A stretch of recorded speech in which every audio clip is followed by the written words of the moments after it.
आज पूरी दुनिया कह रही है कि पीएम मोदी का अगर सबसे बड़ा फैन कोई है तो वो है अमेरिका की राष्ट्रपति डोनाल्ड ट्रंप। जी हां, सही सुना आपने। आज देश ही नहीं, दुनिया भी पीएम मोदी का लोहा मानने को मजबूर है। दरअसल अमेरिका और भारत के बीच ट्रेड डील को लेकर चल रही बातचीत में अब हवा पूरी तरह पीएम मोदी के पक्ष में चल रही है। अमेरिकी राष्ट्रपति डोनाल्ड ट्रंप ने सोशल मीडिया पर लिखा कि वे प्रधानमंत्री मोदी से बात करने के लिए उत्सुक हैं और दोनों देशों के लिए एक सफल नतीजे में कोई दिक्कत नहीं आएगी। यानी कि ट्रंप ने भी पीएम मोदी का जलवा बिना पीएम मोदी के कुछ कहे ही देख लिया। वहीं लगभग 5 घंटे बाद प्रधानमंत्री मोदी ने भी एक्स पर लिखा, भारत और अमेरिका अच्छे दोस्त और नेचुरल पार्टनर हैं। हमारी trade negotiation Bharat America partnership के असीमित संभावनाओं को खोलने का रास्ता बनाएगी। दूसरे शब्दों में कहें तो विपक्ष के ट्रंप टैरिफ के दावे पूरी तरह हवा में थे। विपक्ष बार बार यह साबित करने की कोशिश करता रहा कि मोदी सरकार अमेरिका के सामने कमजोर है, लेकिन आज वही ट्रंप मोदी के कूटनीतिक कौशल को मानने पर मजबूर है। वास्तव में ट्रंप ने पहले ही कहा था कि भारत और अमेरिका का रिश्ता खास है और पीएम मोदी हमेशा उनके दोस्त रहेंगे। लेकिन अब जो बात सबसे अहम है वो ये कि मोदी की रणनीति ने ट्रेड वॉर को भारत के पक्ष में बदल दिया। विपक्ष के पुराने हथियार टैरिफ और व्यापारिक आरोप आज उनके ही चेहरे पर तमाचा बनकर लौटे हैं। आज पूरा देश समझ चुका है कि पीएम मोदी विदेशी नेताओं से प्रमाण पत्र लेने नहीं जाते, बल्कि विदेशी नेता खुद मोदी के नेतृत्व को मान्यता देने के लिए बैकफुट पर लौट आते हैं। और यही विपक्ष को सबसे बड़ी चुनौती है, जो बार बार विदेशी नेताओं और ट्रेड वॉर के मुद्दों के बहाने मोदी को घेरने की कोशिश करता रहा है। उसे अब खुद देखना पड़ रहा है कि भारत वैश्विक मंच पर मजबूत, आत्मविश्वास से भरा और निर्णायक शक्ति बन चुका है।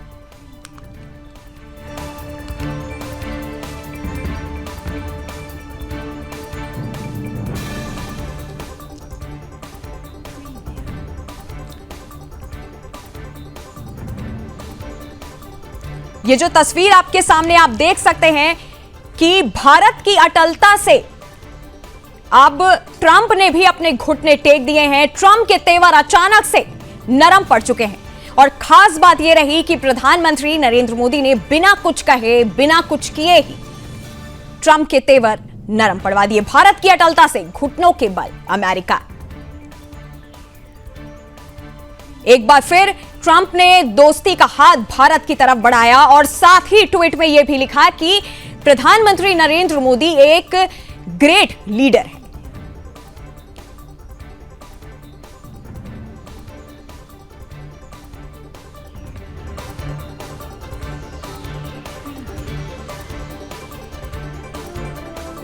ये जो ट्वीट आपके सामने है, आप देख सकते हैं कि ट्रंप के ट्वीट के तुरंत बाद प्रधानमंत्री नरेंद्र मोदी जी का भी ट्वीट आया था, जिसमें उन्होंने सराहना की है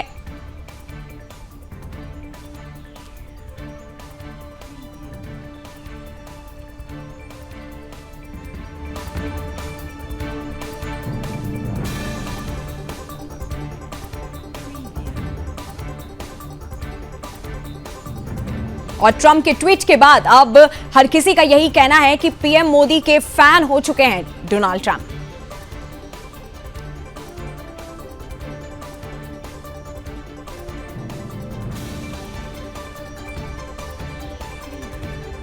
ये वही तस्वीरें हैं जिसमें प्रधानमंत्री नरेंद्र मोदी आपको दिखाई दे रहे हैं। भारत, रूस और चीन की मुलाकात जब हुई थी,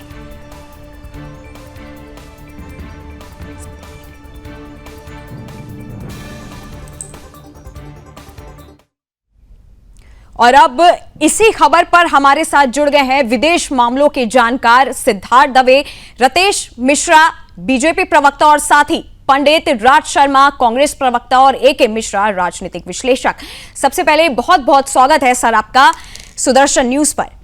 और मेरा सबसे पहला सवाल जो है सर एके मिश्रा जी आपसे है कि जिस तरह से एक ट्रंप एक हथियार लेके आए थे टैरिफ का सबसे पहले, लेकिन अब जो है डोनाल्ड ट्रंप के जो तेवर हैं वो नरम पड़ते दिखाई दे रहे हैं। पहले जब वो टैरिफ लेके आए तो शायद वो भूल गए थे कि एक नया भारत है, जो कि ना झुकेगा ना ही रुकेगा। लेकिन अब प्रधानमंत्री नरेंद्र मोदी जी के बिना कुछ कहे, मतलब एक तरीके से हम कह सकते हैं कि मोदी जी की शांति ने ट्रंप के तेवर नरम पड़वा दिए। क्या कहना है आपका इस पर? देखिए, आप, हम या इवन प्रधानमंत्री श्री नरेंद्र मोदी जी भी अगर ये बोले कि ये नया भारत है, ना झुकेगा ना रुकेगा, ये नया भारत नहीं है। ये असली हजारों साल पुराना वाला, सैकड़ों साल पुराना वाला जो असली भारत है, जिसको आर्यावर्त बोलते हैं, जिसको भारतवर्ष बोलते हैं, ये वो भारत है जो न कभी झुकता था न रुकता था। और इसके लिए संस्कृत में शब्द है, वन लाइनर है, सर्व संभाव्यते त्वयि, मतलब तुम्हारे लिए सब कुछ संभव है। हमारे पुरुषों ने अपने जो है वंशजों को उत्साहित करने के लिए ये चीजें बोली हैं। वीर भोग्या वसुंधरा, ये हमारे यहाँ की कहावत है। जो वीर है वही धरती पे राज करता है। मैं आपको 50 उदाहरण दे सकता हूं। देखिए, सबसे खुशी की बात क्या है, इसको एक्सप्लेन कैसे किया जाए।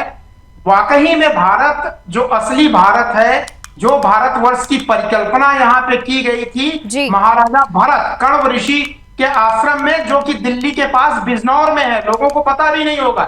ये वही भरत थे, शकुंतला देवी के जो है पुत्र थे, जो कि शेर के दांत बचपन में गिनते थे। जंगल में शेर को पकड़ के उसके दांत गिनते थे। ये कहानी भी लोगों को नहीं पता है। तो ये नया भारत नहीं है, ये असली भारतवर्ष है, ये असली आर्यावर्त है। और भारत माँ के जो सपूत हैं वो दुनिया को दिखा रहे हैं। इंडिया और भारतवर्ष में फर्क क्या है, दुनिया ये देख रही है। जी सिद्धार्थ जी, मैं आपके पास आना चाहूंगी और आपसे एक बार राय पूछना चाहूंगी कि अचानक से ट्रंप के तेवर नरम पड़ना, क्योंकि प्रधानमंत्री नरेंद्र मोदी जी ने तो कुछ कहा नहीं, उनका ध्यान तो बाढ़ प्रभावित क्षेत्रों पे इस समय है जहां वो मुआयना करने जा रहे हैं, लेकिन मोदी जी की शांति ने इतना बड़ा असर डाल दिया कि अचानक से ट्रंप एक ट्वीट करते हैं और कहते हैं कि वो एक ग्रेट लीडर है और हम दोस्ती का हाथ बढ़ाने को तैयार है। आपका क्या मानना है इसमें?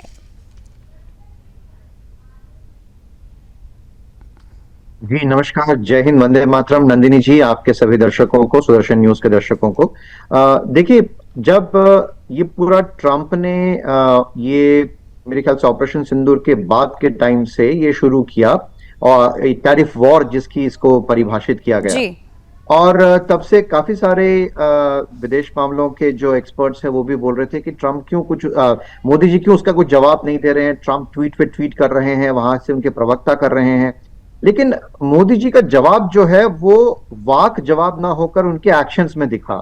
उनके एक्शंस में कैसे दिखा? तो जो एससीओ समिट हुआ, एससीओ समिट में जो निकटता देखी गई पुतिन, शी जिनपिंग और भारत के प्रधानमंत्री मोदी के बीच में, इससे एक तरह से देखा जाए तो ट्रंप जो है वो पूरी तरह से बौखला गया।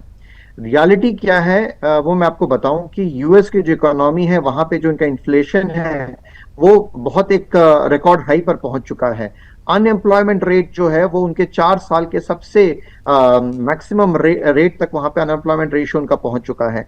तो उनकी जो इंटरनल पॉलिटिक्स है वो इतनी ज्यादा बद से बदतर हो गई है कि अब उसके पास कोई ऑप्शन ही नहीं बचा है, क्योंकि यहाँ पे वो देख रहा है कि ये अगर निकटता और गाढ़ हो गई, भारत और रशिया हमेशा से एक अच्छे दोस्त रहे हैं, ऑल वेदर फ्रेंड्स रहे हैं, किंतु अगर ये ट्रॉयका चल गया, यानी कि भारत, चीन और रशिया, और इसमें भी जो ब्रिक्स की जो हम सफलता देख रहे हैं, ब्रिक्स का जो गुट है वो और ही बहुत ही स्ट्रांग होकर निकल रहा है। डी डॉलराइजेशन की तरफ हम बढ़ चुके हैं। कुछ समय पहले रिजर्व बैंक ऑफ इंडिया ने व्रॉस्टो अकाउंट को मंजूरी दे दी है, यानी कि अब जो पहले डॉलर के माध्यम से स्विफ्ट अकाउंट चलता था, उसके बदले में व्रॉस्टो अकाउंट, जो कि आईएनआर, इंडियन रुपी, और उसके बाद जो सामने वाले कंट्री की करेंसी है उसी में लेन देन का व्यवहार होगा। तो इससे चीन जो है पूरी तरह से बौखला गया है, पूरी तरह से sorry I beg your pardon, Russia, US जो है वो पूरी तरह से बौखला गया है, हतप्रभ हो गया है। और ये मैं समझता हूं कि एक तरह से बड़ी स्टेटमेंट है कि ट्रंप जो है वो अभी घुटने टेक रहा है, ये बड़ी स्टेटमेंट है। बट रियलिटी यही है कि जब ये एससीओ और उसके बाद जो ब्रिक्स वर्चुअल समिट भी हुई, जिसमें प्रधानमंत्री मोदी जी नहीं जा पाए और उन्होंने वो उसमें सम्मिलित नहीं हुए, लेकिन एस जयशंकर जी ने उसमें पार्टिसिपेट किया, और जिस तरह से ब्रिक्स का प्रभाव बढ़ता जा रहा है, ब्रिक्स जो है वो कुल विश्व की जो है 56% की आबादी को रिप्रेजेंट करता है, और जीडीपी देखें तो वो मोर देन 40% वर्ल्ड की जीडीपी को रिप्रेजेंट करता है। तो ये सब देख के कहीं ना कहीं पे प्रेसिडेंट ट्रंप जो है वो हतप्रभ हो चुके हैं। उनको ये आशा नहीं थी कि इस तरह का रिएक्शन भारत की तरफ से मिलेगा, प्राइम मिनिस्टर मोदी की तरफ से मिलेगा। जी, और मैं इसके बाद राज जी के पास आऊंगी, जो कांग्रेस प्रवक्ता है। राज जी, विपक्ष एक तरह से मोदी जी का जलवा मानता नहीं है, लेकिन आप खुद देखिए दुनिया मोदी जी का जलवा क्या है वो मान गई है, क्योंकि जब ट्रंप का ट्वीट आया उसके बाद से हर जगह एक जो है हैशटैग ट्रेंड होने लगा, सरेंडर का ट्रेंड होने लगा। आप लोग ने भी पहले सरेंडर का ट्रेंड चलाया था, लेकिन अब सरेंडर का जो एक ताज है वो कहीं और चला गया है। आप लोग मोदी जी का जलवा नहीं मानते थे, लेकिन अब जलवा आपको दुनिया में दिख रहा है मोदी जी का। क्या कहेंगे आप? नंदिनी जी, मैं सबसे पहले विनम्र तरीके से आपसे कहना चाहता हूं, हम लोग या मोदी जी ये डिस्क्रिमिनेशन नहीं कर सकती है। हम देश के नागरिक हैं, देश के विपक्ष के लेकर नेता हैं हम लोग, और हमारा जब सरकार कहीं पे भी किसी भी तरह किसी भी कारण अपनी गलती से या दूसरे की गलती से अगर नीचा दिख रहा हो हमारा देश, तो विपक्ष को आगे आके बोलने का अधिकार है। और जहां तक रही बात ट्रंप के घुटना टेकने की, तो मैं एक डिमांड करता हूं आपके चैनल के माध्यम से और आपसे भी, कि मुझे लगता है कि जब ट्रंप ने घुटने टेक ही दिए तो एक दिन का हमारा अवकाश बनता है, एक दिन की पूरी राष्ट्रीय छुट्टी घोषित कर देनी चाहिए थी, क्योंकि उन्होंने मोदी जी के आगे घुटने टेक दिए। जब भी एक बात मैं और क्लियर करना चाहता हूं कि जो काम हमारे देश के लिए अच्छा हो रहा हो उसमें विपक्ष कोई नहीं तो विपक्ष ये नहीं कह रहा है कि ट्रंप ने ऐसा क्यों कह दिया। बात यहां पे सिर्फ इतनी है, क्या ये विश्वसनीय है, क्या चाइना विश्वास करने लायक है, क्या अमेरिका विश्वास करने लायक है। बात यहां ये होगी, आप ये कह के डिस्क्रिमिनेशन नहीं कर सकती कि विपक्ष ने तब कहा था, क्या लोहा मानता है नहीं मानता है। अरे विपक्ष ऐसा मिला हुआ है इस वक्त, प्रधानमंत्री जी को सरकार में उनके मंत्री छोड़िए, उनके विदेश मंत्री छोड़िए, लेकिन विपक्ष उनको ऐसा मिला हुआ है जो किसी भी गुर्बत के समय में साथ खड़े करने के लिए तत्पर रहता है। तो यहाँ पे ये सब बेकार है कि आप लोग नीचा दिखाना चाहते हैं, और हमारी जो भी मांग होती है वो मोदी जी से नहीं होती, वो सरकार से। मैं आपको एक बात याद दिलाना चाहती हूँ। पहले जब ये टैरिफ का एक वॉर छिड़ा हुआ था, उसके बाद सरेंडर का एक हैशटैग वायरल हो रहा था, है ना। उसके बाद अब आपको एक बार मैं याद दिलाना चाहती हूँ, आप एक बार फ्लैशबैक में अगर जाइए, भारत की, रूस की और चीन की मुलाकात भी आप याद करिए। अब उसके बाद, क्योंकि देखिए मोदी जी एक ऐसे नेता हैं, प्रधानमंत्री नरेंद्र मोदी जी, कि जो विदेश में जाके भारत की बुराई तो वो करते नहीं, है ना। भारत की बुराई वो नहीं करते, ना ही वो कोई कमी निकालते हैं। लेकिन बड़ी बात, खास बात आज की ये रही कि प्रधानमंत्री नरेंद्र मोदी जी ने बिना कुछ कहे, उन्होंने तो कुछ कहा ही नहीं, मोदी जी की शांति ने इतना बड़ा बदलाव ला दिया कि अचानक से ट्रंप का एक ट्वीट आता है और वो कहते हैं कि इज अ ग्रेट लीडर, बहुत बड़े जो है ग्रेट नेता है प्रधानमंत्री नरेंद्र मोदी जी। तो क्या मैं आप ही को याद दिला। हाँ, मैं अब मेरी बात भी सुनिएगा। पहली बात तो आप एक बात बता दूं, आज की तारीख में मैं जिस जगह से डिबेट कर रहा हूं, मेरी डिबेट को इंग्लैंड में, कनाडा में देख रहे हैं। तो ये ग्लोबलाइजेशन है, अब डिस्टेंस लेस है देश हमारा। आप कोई बात भी किसी कमरे में बैठ के कहो या लाल किले से कहो, बात इतनी प्रभावी होती है जितनी आप महफिल में कह सकते हैं। तो ये एजेंडा अभी जब ट्रंप ने कहा कि मोदी इज ग्रेट, तो इसके बारे में विपक्ष ने कुछ नहीं बोला। लेकिन मैं अफसोस के संग कहता हूं, जिसको चौथा एक देश के अंग का मीडिया को अंध कहा जा रहा है, वो ये तो आप लोगों के काल्पनिक शब्द है। क्या अब विपक्ष क्या कहेगा? विपक्ष के किसी नेता ने बुराई करी? ठीक है, ट्रंप अगर मेरे देश के नेता को कहता है कि हाँ वो ग्रेट लीडर है, ठीक है, अच्छी बात है। लेकिन जब वही ट्रंप अगर हमारे लिए बुराई करता है तो विपक्ष का काम बन जाता है सरकार की नाकामी को बताना कि आप सही तरीके से काम करिए, देश की छवि खराब नहीं होनी चाहिए। आज अगर उन्होंने कहा, मैं कहता हूं ठीक है, अच्छी बात है जी। आप किसी विपक्ष के, किसी भी विपक्षी पार्टी के नेता का एक बयान बताइए कि नहीं मोदी ग्रेट लीडर नहीं है, उन्होंने गलत कहा। हम कह रहे हैं ये जवाब, बात मोदी जी की नहीं है, मुझे नहीं अच्छा लगता, मेरे देश का प्रधानमंत्री है। आप मीडिया पे बोल रही हैं, आप अपने हिसाब से बोल सकती हैं, मैं अपने हिसाब से नहीं बोलूंगा। मैं पहले देश का सभ्य नागरिक हूं, प्रोडक्टिव सिटीजन हूं। एक मिनट, मैं हर वक्त मैंने आपको समय दिया है, आराम से आप आराम से बोलिए, आप आराम से बोलिए ना, आप आराम से बोलिए। मैं किसी भी कुर्ते पे इंक के निशान को नहीं देखता। और रही बात, आपने कहा तब आपने हैशटैग चला दिया था, तब गलत हुआ था। घर में दादा मरा था, अगर दादा मरा था तो पोता रोया था, और फिर उसी घर पे शादी हो रही है जी। तो पोता रोएगा नहीं कि नहीं दादा की तरह रोती थी। ये समय है अगर आज मेरे देश चलिए, अच्छा, चलिए राजेश शर्मा जी, मैं आऊंगी, आपको बोलने का मौका मैं पूरा दूंगी बाद में। हम चलते हैं कि मिश्रा जी के बीजेपी प्रवक्ता जी के पास, माफ कीजिएगा, रत्नेश मिश्रा जी के पास। सर, जो इस समय की एक बड़ी खबर एक तरीके से बन चुकी है कि ट्रंप के ट्वीट्स और उसके बाद प्रधानमंत्री नरेंद्र मोदी जी ने जो सराहना की है, क्या रिएक्शन हो रहा है वहां पे लोगों का? आपका क्या ख्याल है इस पूरे जो दोस्ती है एक तरीके से प्रधानमंत्री जी की और ट्रंप जी की, कैसे देखते हैं आप कांग्रेस को? और साथ ही जी, मैं दूसरा पार्ट भी जोड़ती हूँ, माफ कीजिएगा रत्नेश जी, और साथ ही आप कांग्रेस को क्या जवाब देना चाहते हैं इस मुद्दे पर?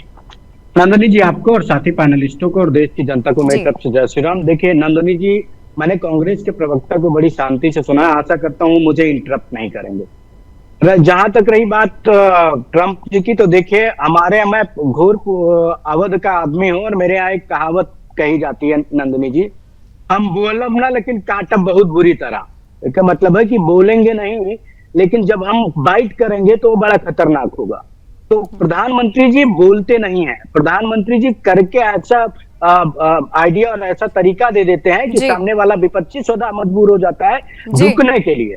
तो ये भारत की राजनीति को समझने के लिए और लोगों को समझने के लिए ये बहुत दिमाग चाहिए मोदी जी को। मुझे लगता है रत्नेश जी, आपने जो शुरुआती जो लाइन बोली है उससे कांग्रेस प्रवक्ता भी सहमत है, क्योंकि उनके चेहरे पे भी मैं हंसी देख पा रही हूँ कि हम बोलेंगे नहीं, लेकिन मैं उनकी तरफ भी आ रहा हूँ। तो आपने अभी एक सवाल पूछा कि सरेंडर वाले हैशटैग पे, देखिए विपक्ष किस मुंह से कहेगा बेचारा कि मोदी जी बहुत अच्छा काम कर रहे हैं। अगर विपक्ष ये कहने लगेगा कि मोदी जी बहुत अच्छा काम कर रहे हैं तो इनका तो काम है तमाम हो जाएगा। ये तो 15 साल से वैसे भी सत्ता में नहीं, अगले 25 साल के लिए और टाटा बाय बाय खत्म हो जाएंगे। और भारतीय राजनीति में अगर आपको सरवाइव करना है तो आपको हनीमून पॉलिटिक्स नहीं करनी होगी। आपको हनीमून पॉलिटिक्स में, मैं हनीमून पॉलिटिक्स कह रहा हूं क्योंकि कांग्रेस के एक बड़े नेता और कांग्रेस की एक बड़ी नेत्री चुनाव के टाइम पे हनीमून पॉलिटिक्स करती हैं। ये हनीमून पॉलिटिक्स नहीं चलेगी। अभी मुझे मैडम, मैंने 12-14 मिनट सुना है, मैंने कांग्रेस के प्रवक्ता को कहा था कि थोड़ा शांत रहिएगा, लेकिन शांत नहीं रहेंगे। उनका कारण है, उनकी आदत है इसी तरह बीच में। शर्मा जी, आप अनम्यूट करके फिर बोलिए, आपका माइक मेरे ख्याल से म्यूट हो चुका है। मैं ये कह रहा हूँ बात कह लूं कि हेड मास्टर नहीं बनेंगे आप। अरे भाई, आप पहले तो एक बात जान जाइए, आप सरकार के प्रवक्ता हैं भाई, आप उस पार्टी के प्रवक्ता के सरकार में। रुकिए, मैं एक बात नहीं पूछोगे। अरे आप मुझे तो बोलने दीजिए शर्मा जी, आपका अधिकार ही नहीं है क्वेश्चन पूछने का। अरे शर्मा जी, आप मुझे तो बोलने दीजिए। जैसे रत्नेश जी, आपने कहा कि विपक्ष बोल ही नहीं सकता कि मोदी जी ने अच्छा काम किया, आपने ऐसा बोला, तो ठीक है, अगर ये नहीं बोल सकता विपक्ष तो, लेकिन विपक्ष ये तो बोल सकता है कि ट्रंप का सरेंडर हो गया, बोल सकते हैं विपक्ष, ये तो बोल सकता है। अरे आप बोल सकते हैं, आप बोल सकते हैं शर्मा जी, आप भी बोल सकते हैं आज की ट्रंप ने सरेंडर कर दिया मोदी जी के सामने। नंदनी जी, मैंने कांग्रेस के साथी को लगभग 4.5 मिनट सुना था और 40 सेकंड भी वो मुझे नहीं सुन पाए। मैं फिर कह रहा हूँ, लोकतंत्र में आपको सुनने की आदत डालनी पड़ेगी। अरे बातें इधर उधर की होगी। अरे भैया सुन तो लीजिए, मैं आपकी रैली में कोई आया, मैं आपकी रैली में आपने रैली पे ले आए। शर्मा जी, आप अपनी भाषा का ध्यान रखिए, शब्दों का सही इस्तेमाल आप कीजिए, शब्दों का सही इस्तेमाल कीजिए। मैं आपकी रैली में तो नहीं आया हूँ कि मैं आपकी भाषण को सुनूंगा, मनोहर कहानियां तो सुनने आया। मैं भी आपकी रैली में नहीं था, बताओ। मैं भी आपकी रैली में नहीं था। अरे शर्मा जी, आपकी रैलियों में क्या क्या हो रहा था? अरे आपको टोक सकता था आपकी रैली, शर्मा जी आप रैलियों की बात कर रहे हैं, आपकी रैलियों में क्या क्या हो रहा था पूरी दुनिया ने देखा। नहीं, गलत बात। नंदनी जी, हमारे किसी भी नेता देखिए शर्मा जी, एक सेकंड 50 लाख की गर्लफ्रेंड नहीं था। शर्मा जी, सबसे पहले तो आप आराम से बात करिए और मुद्दे से मत भटकिए। देखिए, ट्रंप और मोदी जी का मुद्दा है, मुद्दे से मत भटकिए, आराम से बात करिए। एके जी, सबसे पहले आप बोले, फिर शर्मा जी आप। नंदनी जी, आप ऐसे कराएंगे, मुझे समय नहीं मिल पा रहा है बोलने का।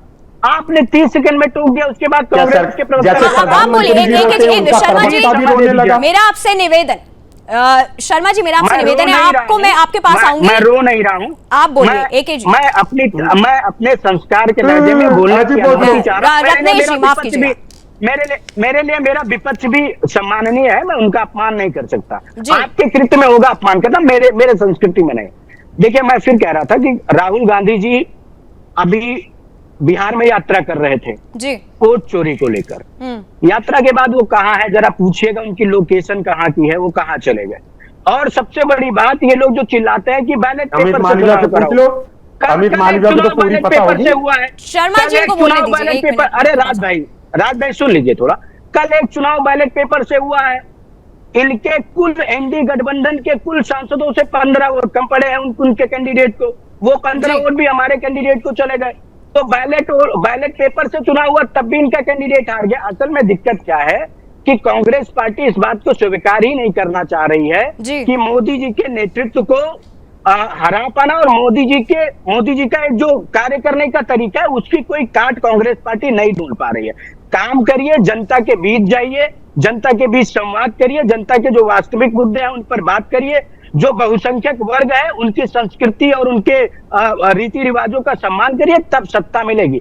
ऐसे हनीमून पॉलिटिक्स से सत्ता नहीं मिलेगी। हनीमून बिहार में बोला अरे क्या, बाबू, पता नहीं कहाँ थोड़ा गए। ट्रम्प और मोदी जी में बोल लो। अरे बेटा, अरे बाबू सुन लो बाबू, कांग्रेस के बाबू सुन लो बाबू।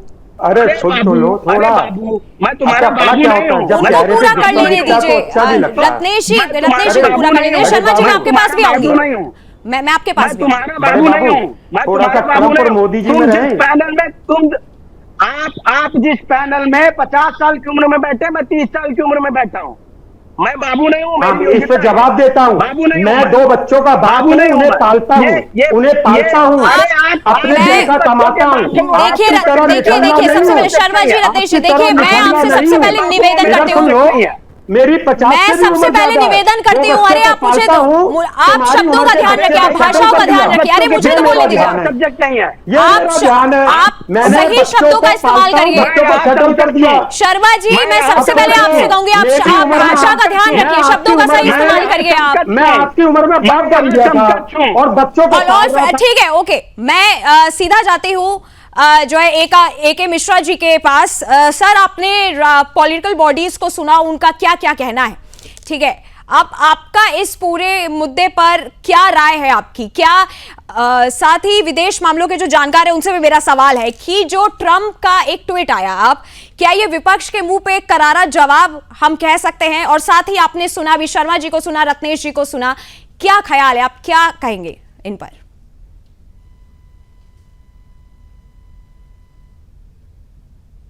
जी, किससे सवाल है? ये मुझसे है? आप ही से सवाल है सर। जी, देखिए नंदिनी जी, प्रधानमंत्री नरेंद्र मोदी जी जब भी लाल किले से 15 अगस्त को भाषण करते हैं, मेरे ख्याल से इस बार भी उन्होंने इस बात का उल्लेख किया जी। और जब पार्लियामेंट में भी कोई डिबेट होती है तो हमेशा उनका एक शब्द प्रयोग होता है जिसमें वो कहते हैं कि 140 करोड़ जनता की जो शक्ति है, वो शक्ति का प्रतिपादन जो है वो उसके बारे में वो हमेशा बात करते हैं। तो यहाँ पे जब हम फॉरेन पॉलिसी की बात कर रहे हैं, जब हम विदेश नीति की बात कर रहे हैं, जब हम ट्रंप वर्सेस भारत की बात हो रही है, देखिए इसमें यहाँ पे न भारतीय जनता पार्टी है न कांग्रेस है। जब हम राष्ट्र प्रथम की बात करते हैं तो राष्ट्र में सभी आ गए। नरेंद्र मोदी जी भी जब बात करते हैं 140 करोड़ जनता की शक्ति जो उनको ऊर्जा देती है, तो I think this is a time जब हम फॉरेन पॉलिसी की बात करते हैं तो पार्टी पॉलिटिक्स से ऊपर उठकर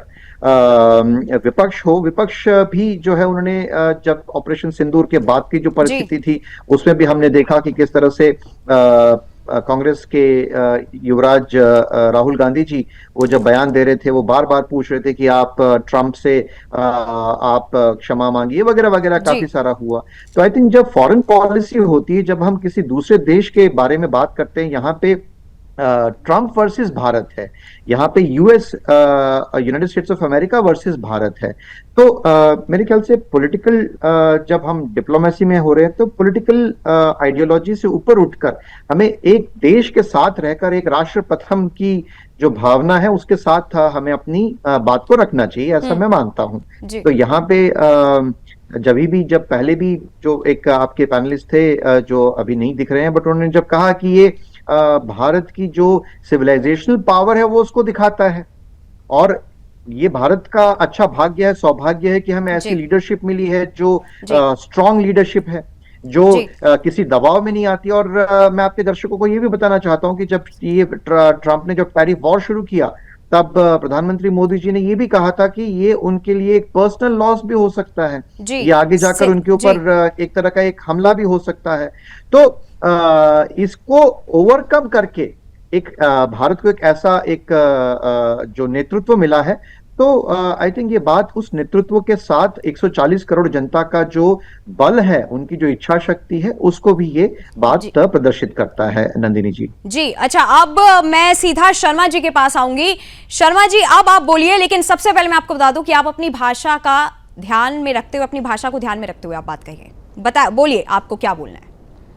नहीं, मैं सबसे पहले तो एक बात कहता हूं कि मुझे गर्व है कि मैं 48 साल की उम्र के बाद टीवी में बोलने लगा, और गर्व इस बात का है कि जैसे प्रवक्ता जी हमारे बीजेपी के बैठे हैं, दावे के संग इनसे बड़ा मेरा बेटा होगा, मैंने उन्हें पाला, जिम्मेदारी निर्वाह कर ली, अब मैं क्या मस्त हूं। मेरा दुख है इस देश के लिए कि आज मेरे देश में जो लड़का 25 साल का, 22 साल का पन्ना प्रमुख बन जा रहा है, ये मेरी लड़ाई है। मेरी लड़ाई ये नंदिनी जी, मैं प्रधानमंत्री किसी का कोई बाप बेटा, यहाँ कोई बाप बेटा है क्या? यहाँ सारे समकक्ष हैं। अरे बाबू यहाँ सारे समकक्ष हैं। आपका भाई आप जैसा होशियार आप जिस पैनल में 48 साल की उम्र में शर्मा जी, रत्नेश जी, मैं एक एक करके सबके पास आऊंगी। नंदिनी जी, चेहरे पे गुस्सा आ जाए क्या लेना? मुझे एक बार शर्मा जी क्या कह रहे हैं मुझे सुनने में बैठने के लिए चलिए। अब ये दे बताओ, अगर ये गुस्से से बोले, चलिए गुस्सा ना दिखे, तरक्की के रास्ते खोले। मैं ये कह रहा ना, देखिए अभी दवे साहब ने भी चलिए, बहुत बहुत धन्यवाद आप सभी का मेरे साथ जुड़ने के लिए। बहुत बहुत धन्यवाद आप सभी का मेरे साथ जुड़ने के लिए।